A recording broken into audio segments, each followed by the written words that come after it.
अंतर्गत विचारधन घेऊन येत आहे कल्याणीताई। नमस्कार। आपली बुद्धी स्वतंत्रपणाने वापरणं हे अनेक माणसांना अवघड वाटतं, जड जातं। हे मात्र खरं आहे। तसं करणं त्यांना असुरक्षितपणाच वाटतं। त्यामुळे स्वतःच्या डोक्यावर जबाबदारीचं ओझं येतं।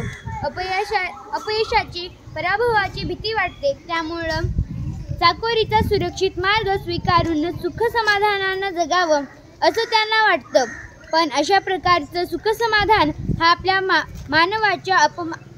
मानवाचा अपमान आहे असं मानून जे लोक स्वातंत्र्याबरोबर येणारं जबाबदारीचं ओझं प्यायला सज्ज होतात तेच इतिहास घडवतात, समाजाला नवं वळण लावतात, मानवी संस्कृतीवर आपला ठसा उमटवतात। समाज अशा लोकांकडे आधी संशयाने पाहतो, त्यांना विरोध करतो, पण नंतर तो त्यांनाच अभिमानाने डोक्यावर घेऊन नाचतो आणि कृतज्ञतेने त्यांच्या पुढे नम्रही होतो। डॉक्टर आह साळुंखे। धन्यवाद।